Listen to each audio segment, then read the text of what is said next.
Malakogone upulogone we shall blutik.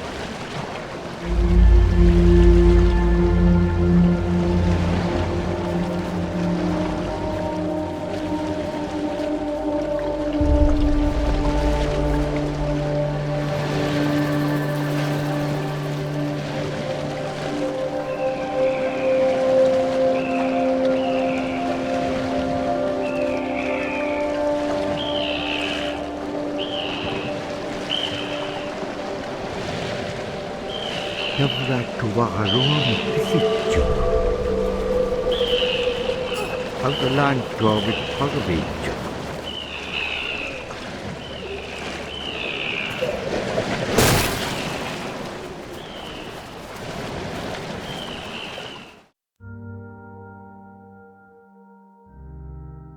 The scaredest I've ever been, I was 12 years old. We floated out on a piece of ice while we were duck hunting. It was a bluebird day, just clear blue skies, and there was three of us, myself, my brother, and my dad. Next thing you know, we see this dark shadow on the ice. We look and it goes behind us. So we all jumped up, startled, and my dad, he started running. We got back to the ridge there. The ice had fractured, cracked, and broke off, and we were floating away. We were drifting. It was close enough to where my dad would have made it. He stopped and he thought about throwing us across, and if one of us was on the other side, we would be split up. So he stopped, and he just so happened to have a cell phone on him. 911 didn't pick up. That's the worst feeling in the world right there. 911 did not pick up. So he left a message because they record their calls. Once he had relayed that information, his cell phone died. That was the scariest moment I've ever had in my life. We were floating away and I thought we were left for dead. He kept calm during this situation. He's bringing out everything positive in this case. You know, I'm crying, my brother's freaking out. It went from clear blue to dense fog. Within a couple hours, we heard the chopper flying around, so they must have gotten our message. We thought we were saved, and then the chopper sound went away. So we lit some of the sled on fire. It's plastic. We thought black smoke in the fog would create some kind of marker. Chopper pilot had mentioned when we got rescued, you could see a glow in the fog. And he slowed down there, and sure enough, as soon as he slowed down, we got within visual. That was definitely the scariest moment of my life, was floating away and not knowing what the outcome was going to be.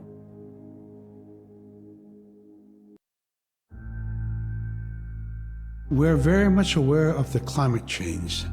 And it's been for many years, even before climatologists were noticing this change, Inuit were already saying, "Sila alangoktok." Our climate is changing. If the heat is going the way it is right now, for us it's going to be pretty bad. Different birds are coming, and they're coming earlier, and sometimes rain is more than what we want, because when there's more rain, we know it's going to melt the permafrost. In my time as a young whaler, when I was 9 years old, we're hunting from ice that was about 25 feet thick. And there was giant icebergs already floating, coming by. That was the first signs of a changing climate. Ice that never broke before was now moving. Now, here it is 50 years later, we're hunting whale from ice that's 18 inches thick. There's no more thick ice. It's creating a malfunction in our whaling season, is what it is. Actually, more than that, all seasons in general. I think we are more scientists than more people will realize. We have more knowledge of those things than people will ever know.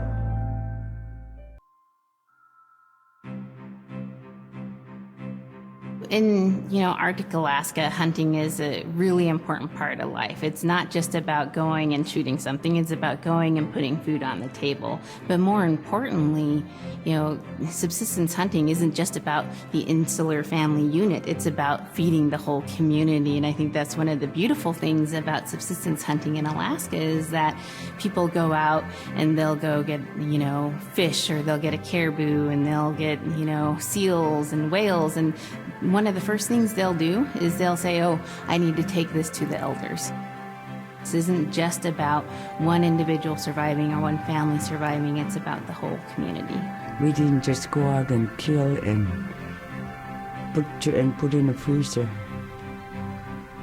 It's like a ritual that I learned from my parents. It's all about relationship. I don't know. I think there's a lot of camaraderie involved, and just being out on the land or being out on the ocean. It's like getting back in tune. I'd rather be out there. To me, once I go out there, it's the world that I learn from.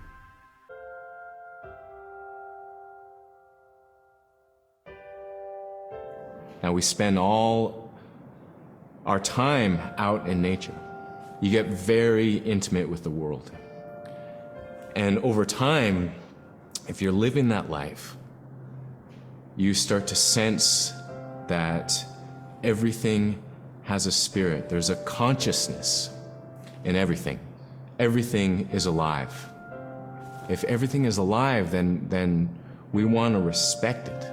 And if we're going to use it, we want to use it respectfully. What I try to tell my nephews and nieces, you love to hunt, you have to take care of the animals that you catch, preparing the food and eating the food that you catch. Water provides you. The ice brings you life. It provides all those things that you need to be a part of your life. That was something I grew up with. I grew up respecting the animals. I grew up respecting the land. And that, to me, that is why we as Inupiaq, as an Inupiaq culture, as an Inupiaq people, is why we're so successful.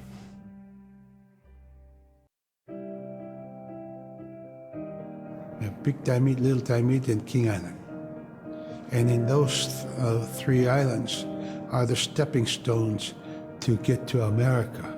So King Island is this absolutely beautiful place off the coast of Alaska.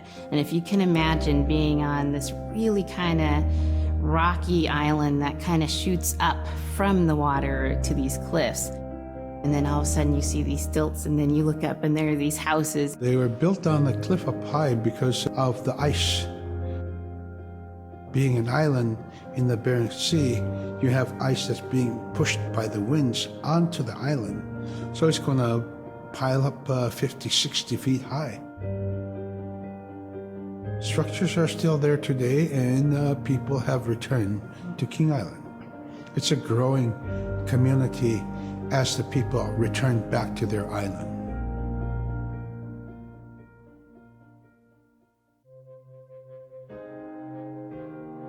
When I was young, my mom, whenever the Northern Lights came out, she'd just whistle.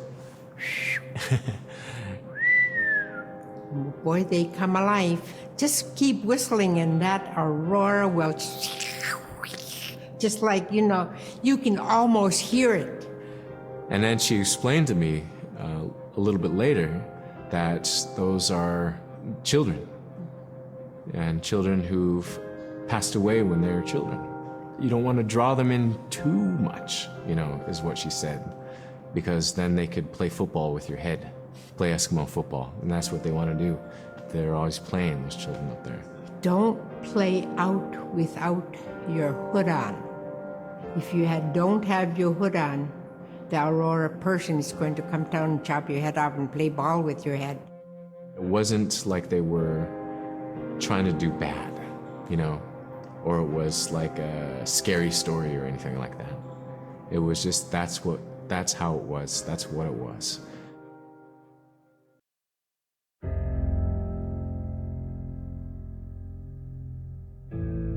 In the month of November, there's no sun. So during that dark time, we travel by the light of the moon. It's quite different.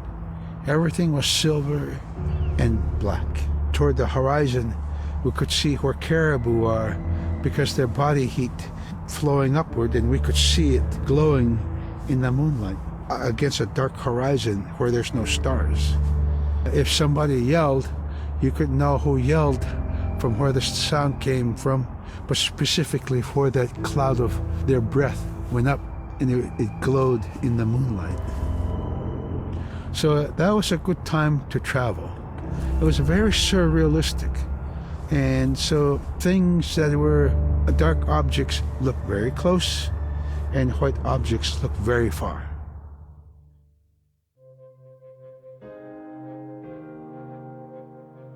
We're taught that there's no hierarchy. It's not everything else and then man, humans on top, and they're separate from everything. We're taught that everything is equal and that all the animals have a human form or can be seen in a human form. And so they have just as much or more intelligence. In fact, have a lot to teach people. And so that's how these transformations can happen. It's if the animal wants you to see it in its human form. There's a story where a man comes up to an ice hole and then realizes there's another man in his parka that's got stuck in the net, and is just stuck like that. Oh, can you let me out? Please help me, And so then he lets the man out, but then realizes that was actually a seal. That was a seal man. And just because that seal wanted that help, that seal allowed itself to be seen in human form.